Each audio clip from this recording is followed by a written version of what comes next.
لڑائی جھگڑا اللہ کو سخت ناپسند ہے۔ قرآن کریم میں جھگڑالو آدمی کی بہت مذمت کی گئی ہے۔ اس کے برخلاف حلم، بردباری اور جھگڑے سے پرہیز کو اللہ تعالیٰ پسند فرماتے ہیں اور ایسے شخص کو اجر و ثواب سے نوازتے ہیں۔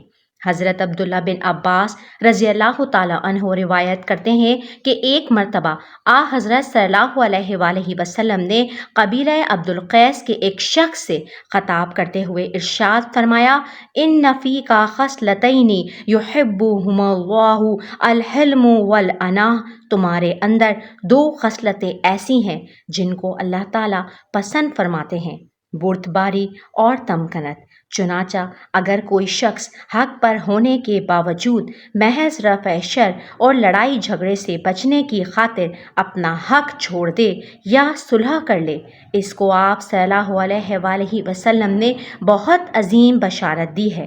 حضرت ابو امامہ رضی اللہ عنہ روایت کرتے ہیں کہ حضرت صلی اللہ علیہ وآلہ وسلم نے ارشاد فرمایا: انا زعیم ببیت فی ربض الجنۃ لمن ترک المراء وان کان محقا، میں اس شخص کو جنت کے کناروں پر گھر دلوانے کی ضمانت دیتا ہوں جو جھگڑا چھوڑ دے، خواہ وہ حق پر ہو۔ جس شخص کو جنت میں پہنچانے بلکہ جنت میں گھر دلوانے کی ضمانت حضرت صلی اللہ علیہ وآلہ وسلم نے لے لی ہو، اس کی خوش نصیبی کا کیا ٹھکانہ ہے۔